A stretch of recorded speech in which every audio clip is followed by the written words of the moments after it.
नमस्कार दोस्तों, मैं इजहार अंसारी इजहार टॉक्स में आपका स्वागत करता हूं। तो भारत की एक ऐसी स्थिति आ गई है भारत में अब कि जिसके तहत हम कह सकते हैं कि भारत की जो साख है दुनिया में मटिया मेट हो गई है। भारत सरकार चाहे जो कहती हो, मोदी सरकार चाहे जो कहती हो, लेकिन उसकी नीतियों की वजह से, उनकी क्रियाकलापों की वजह से देश की स्थिति जो हो गई है ऐसी हो गई है कि हर लेवल पर, हर स्तर पर यह बदतरीन जो मुकाम होता है उसको प्राप्त कर रही है। और ऐसी मुकाम को देख करके हमें भी शर्म आता है, और जब आप इसको देखेंगे इस आंकड़े को तो आपको भी शर्म आएगा। तो इस आंकड़े के अनुसार कहा गया है कि अभी जो 2-4 दिन पहले जो आंकड़े आए हैं, और यह आंकड़ा कहता है कि मोदी सरकार की नीतियां ऐसी रही हैं जिसकी वजह से हमारे देश में दुनिया की सबसे ज़्यादा गरीब लोग हो गए हैं। ये बहुत ही असमंजस की बात है कि दुनिया में जो कहा जाता था, कभी भी जो जीके के पढ़ने वाले लोग होते हैं, जीके या जीएस की जो तैयारी करते थे, जब उनसे जीके में सवाल पूछा जाता था सामान्य विज्ञान में कि बताइए कि दुनिया का सबसे गरीब देश कौन है, तो लोग कहते थे नहीं, दुनिया का सबसे गरीब जो देश है अफ्रीका के देश हैं, जिसमें से नाइजीरिया का नाम आता है। लेकिन अगर अब आपको कोई ऐसा पूछा जाए, कोई कहे, तो आप इसको नहीं कह सकते, बल्कि आपको यह कहना पड़ेगा कि दुनिया में सबसे गरीब देश नाइजीरिया ना करके भारत है। और भारत की जो आंकड़े हैं, तो भारत सरकार तो आपको नहीं बतलाएगी, मोदी सरकार नहीं दिखाएगी, क्योंकि मोदी सरकार की जो एजेंडा है, जो कथनी और करनी में बहुत ज़मीन आसमान का फ़र्क है। और ये जो खबरें छन कर आती है वो पूरी जितने होने चाहिए 100% सटीक नहीं है, लेकिन जो भी सटीकता है इसमें, वो आंकड़े ही काफ़ी हिलाने वाले हैं। तो इस आंकड़े में भारत में 8 करोड़ 68 लाख 8 करोड़ और मतलब कह सकते हैं कि 8.3 करोड़ जो लोग हैं, जो ऐसे हैं जो गरीबी रेखा से भी नीचे जा चुके हैं। और गरीबी इसमें कहा गया है कि भारत में 8 करोड़ 68 लाख 597 लोग जो भारत में हैं, 12.2% लोग जो गरीब हैं। ये आंकड़ा है भारत का, जबकि नाइजीरिया का जो आंकड़ा है वो 8 करोड़ 30 लाख 5,482 है। तो हम आंकड़ों के अनुसार भी देखें तो हम कहीं ना कहीं हम नाइजीरिया को भी पछाड़ चुके हैं। भारत सरकार की जो नीतियां हैं, अगर उसको देखेंगे, मैं आपको आपके समक्ष जो पेश कर रहा हूँ आंकड़ा, अगर उसको देख लीजिएगा, वो आंकड़े ही बहुत ही चौंकाने वाले हैं। चाहे सीएससी के आंकड़े हों, चाहे कुपोषण के मामले को लेकर हो, चाहे हेल्थ इंडेक्स को लेकर हो, चाहे लैंगिक समानता के अनुपात में हो, चाहे पर्यावरण के मामले को लेकर हो, चाहे जो भी मामले हों, या इलाज के मामले हो, चाहे हेल्थ इंडेक्स के लेकर के हों, हमारा जो दुनिया में मुकाम है बहुत ही बदतरीन है।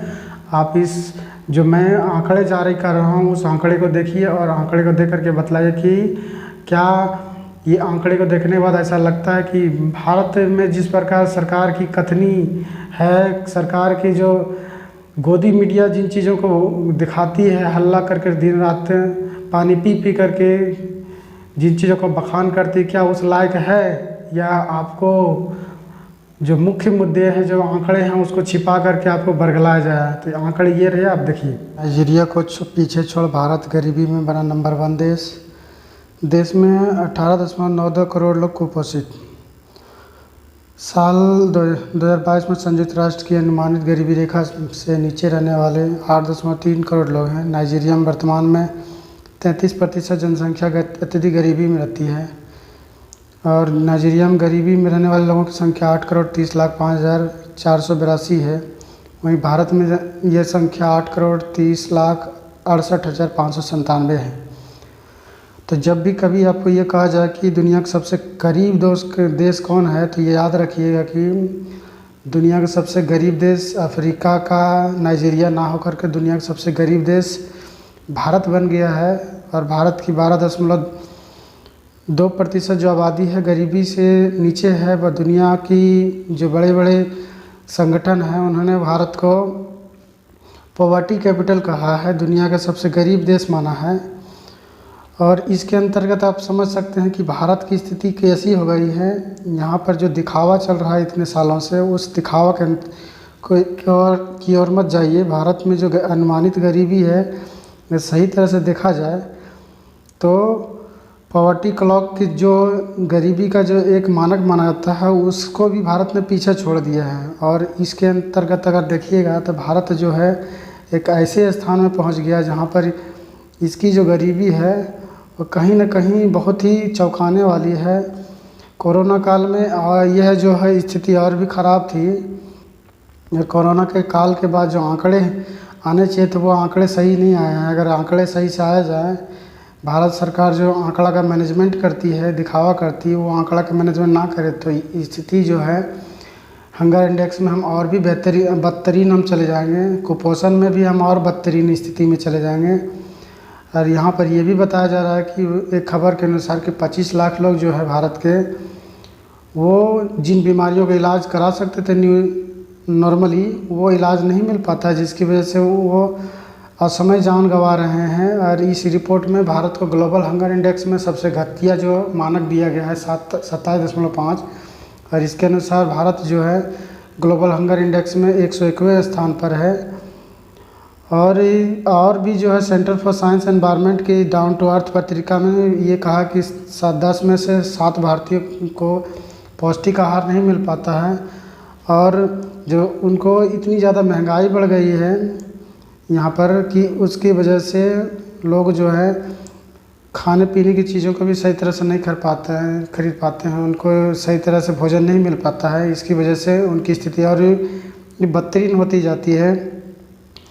तो 2021 में Bharat GHI global hunger index में 101वें स्थान पर था, और आने वाले दौर में और भी बदतरीन स्थितियाँ आएंगी।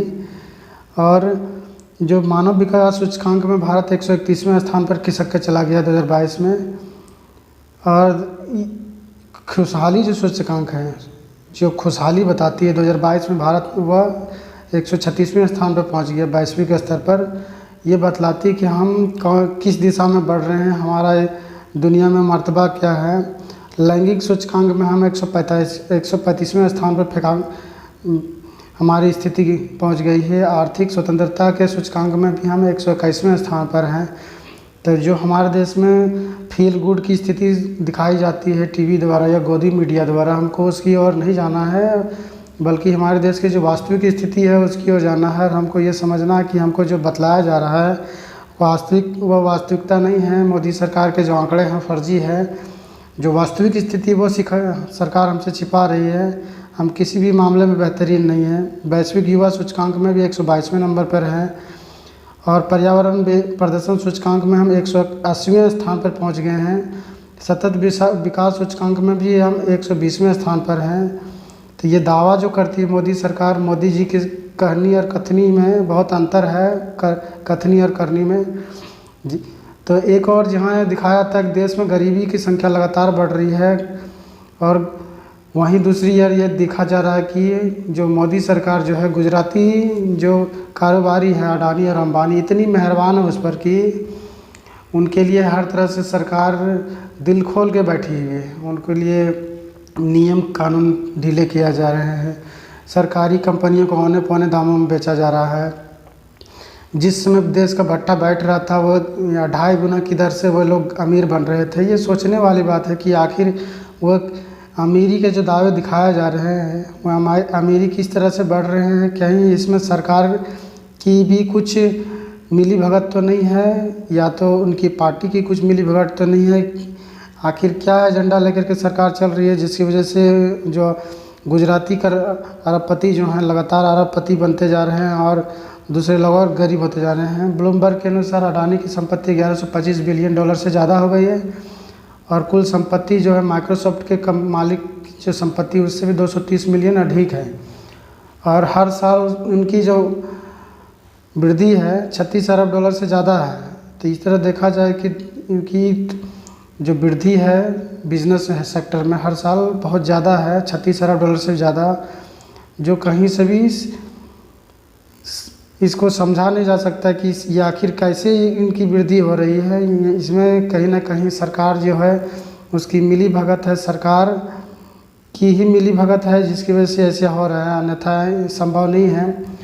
और जिस प्रकार सरकार उनको लोन दिलाने के लिए तुली हुई है, उनको बैंक को उनको बेच रही है जिस तरह से होने पौने दामों पर, उनको और गिरवी सरकारी संपत्तियों को बेच रही है उनको औने पौने दामों पर। ये अगर सही से देखा जाए तो कहीं न कहीं इसमें बहुत बड़ी घोटाले की बू आती है। लेकिन क्या है, हमारे देश में जो लोग हैं ये सब चीज़ों से फंसे हुए हैं, उनको ये समझ में नहीं आ रहा कि आखिर हमारे देश में हो क्या रहा है।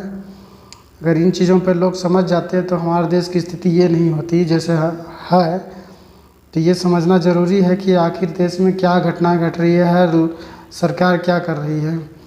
अगर हम इन चीज़ों पे हम आज भी सजग नहीं हुए तो हमारा देश एक बदतरीन देश बन जाएगा। हम दुनिया की पॉवर्टी कैपिटल क्या, दुनिया के सबसे बदतरीन, सबसे जो एक से वाहियात जो देश कहते हैं, श्रीलंका से भी बदतरीन स्थिति होगी। क्योंकि हमारे देश की जो 90% जो एक इकॉनमी है उससे हमारे देश की जो इकॉनमी उससे कहीं ज़्यादा 90% से ज़्यादा इसका कर्जा हो चुका है। मोदी सरकार ने हर देश से कर्जे लिए हैं और कर्जे ले करके घी पीने का काम कर रही है। इसको समझना ज़रूरी है हमें।